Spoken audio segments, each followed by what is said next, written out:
დღეს მოვამზადებთ ყავის სამეფო კრემს.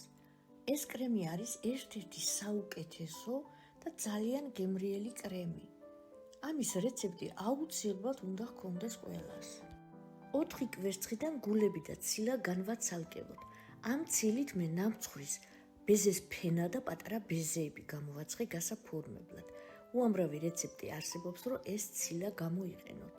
კვერცხის გულებს მე დავამატე 100 გრამი შაქარი, მწიკვი, მარილი და გავთქვიფოთ.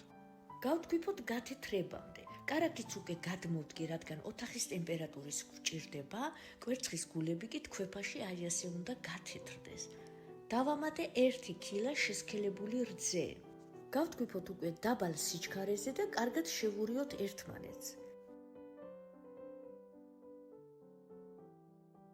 ვამატებ ვანილს. მივიღებთ კარგად შერეულ ერთგვაროვან მასას. მასა არის ბლანტი, გადმოვიტანოთ ცეცხლგამძლე ქვაბში. შემოვდგათ ცეცხლზე. უმჯობესია, რომ ქვაბი იყოს სქელძირიანი ან დავდგათ გამა ნაწილებელზე. როგორც თქვით, მასა არის საკმაოდ სქელი, ამიტომ განუწყვეტლით ვურიოთ სილიკონის ან ხის კოვზით. განსაკუთრებით ფსკერზე ამოვურიოთ ხოლმე. რომ შეთბება, გაცხელდება, დავამატოთ 1 სავსე სუფრის კოვზი ხსნადი ყავა. ეს მორევით უნდა გავხსნათ და გავადნოთ. მასა არ უნდა აგიდუღდეთ, ამიტომ მორევისას სანამ ყავა გაიხსნება, შეგიძლიათ ცეცხლიდან ზემოთ ასწიოთ, უნდა გქონდეთ საშუალო ან დაბალი ცეცხლი. დავდგათ ცეცხლზე ყავა რო სრულად გაიხსნება და მივიყვანოთ ადუღებამდე. ამ პერიოდში გამუდმებით უნდა ვურიოთ. ცეცხლზე დიდი ხანი არ დატოვოთ, რადგან წებოვანი გამოვა. როგორც კი კარგად გაცხელდება, ადუღებამდე მივა, გადმოდგით. კარგად მოურიეთ. მე გადავიტანე სხვა ჭურჭელში დროულად რომ გაცივდეს. შეგიძლიათ იგივე ჭურჭელში დატოვოთ და კონტაქტზე ცელოფანი დააფაროთ. ეს სრულად უნდა გაცივდეს. აქვე გმაქვს კარაქი, რომ ერთი და იგივე ტემპერატურის იყოს შერევისას. კრემი რო უკვე კარგად გაცივდება, ეს ჩვენი 380 გრამი ოთახის ტემპერატურის კარაქი მოვათავსეთ თასში. ვამატებ ვანილს და გავთქვიფოთ. უნდა გავთქვიფოთ კარგად. უნდა გათეთრდეს და კრემოვანი მასა უნდა მივიღოთ. კარაქი რაც კარგად არის გათქვეფილი, კრემში კარაქის გემო არ აქვს. კარაქი შეგიძლიათ გაზარდოთ 400 გრამამდე. კარაქი რო უკვე კარგად გაითქვიფება, კოვზობით დავიწყოთ მოხარშული კრემის დამატება.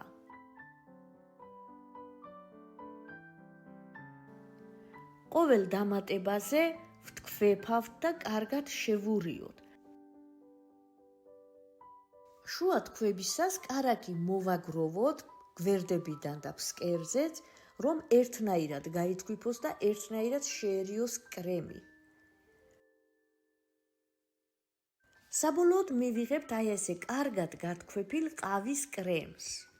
კრემი არის საკმაოდ ფუმფულა და სტაბილური. ბოლოში აუცილებლად სილიკონის ან ხის კოვზით კარგად ამოვურიოთ, ამოვლესოთ და გავაერთიანოთ. ამ კრემით შეგიძლიათ დაკრემოთ ნებისმიერი ნამცხვარი, ძალიან გემრიელი კრემი გამოდის. მე გადავიტანე საკონდიტრო ტომარაში და ვნახოთ როგორი ფიგურები დაჯდება თუ ტორტის ან ნამცხვრის გაფორმება მოგვინდება. ეს ფიგურები არის საკმაოდ მყარი და თავი კარგად უჭირავთ. ისინი არ დაიშლება და თქვენი ტორტი მუდმივად გაფორმებული დარჩება მთელი დღე მაცივრის გარეშეც რო იყოს. ამ კრემით ნებისმიერი ნამცხვარი და ეკლერები შეგიძლიათ დაკრემოთ. ძალიან გემრიელი კრემია. დღეს კი მე ამ კრემით დავკრემე ნამცხვარი სენატორი.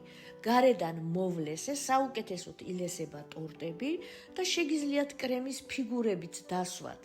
მე კი ბეზეთი გამოვაცხე ბეზეს ფირფიტა, რომელიც შიგნით მოვათავსე, გარედან კი ბეზეებით გავაფორმე.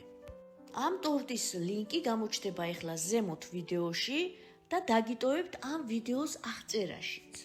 ეს ტორტის სენატორი საოცრება გამოვიდა. აუცილებლად მოსინჯეთ ესეც. ეს კრემი კი ფართოდ გამოიყენება, აუცილებლად გააზიარეთ და შეინახეთ, რომ შემდგომშიც გამოიყენოთ. ბონუსად აქვე გაგიზიარებთ კარაქის კრემს, რომელიც ყველაზე ადვილი და ყველაზე სწრაფად მზადდება. 200 გრამი კარაქი მოვათავსოთ თასში. გამოვიყენე 250 გრამ შესქელებულ რძეს, ვანილს. ვანილი ახლავე დავამატოთ კარაქს და კარაქი კარგად გავთქვიფოთ. კარგად გათქვიფილ კარაქს კრემში კარაქის გემო არ აქვს. კარაქი უნდა აფუვდეს და გათეთრდეს. დავიწყოთ შესქელებული რძის დამატება. ვაგრძელებთ თქვეფას, კრემი უფრო ფაფუკი გახდება. გვერდებიდანაც დროდადრო ჩამოვასუფთავოთ, რომ თანაბრად გაითქვიფოს. საბოლოოდ მივიღეთ აი ესეთი ძალიან გემრიელი ფაფუკი კრემი, რომელიც ძალიან კარგია ნამცხრების გასაფორმებლად. ამ კრემით შეგიძლიათ ტორტი გარედან გალესოთ და აი ასეთი ფიგურებით გარედან გააფორმოთ. კრემი იღებება და შეგიძლიათ მისცეთ ნებისმიერი ფერი. ტორტი შეიძლება შიგნიდან მოხარშული რძის კრემით გქონდეთ დაკრემილი და გარედან კი ამ კრემით მოლესოთ და გააფორმოთ. მე ასეთი სახით ძალიან ხშირად ვიყენებ ხოლმე ამ კრემს. დარწმუნებული ვარ, რომ ეს ორივე კრემის რეცეპტი ძალიან მოგეწონებათ და აუცილებლად გამოგადგებათ თქვენ საკონდიტრო ნამზადებში. მე კი თქვენ დროებით გემშვიდობებით, მალე ისევ შევხვდებით ახალი ძალიან საინტერესო რეცეპტებით, იქამდე კი ბედნიერ დღეებს გისურვებთ.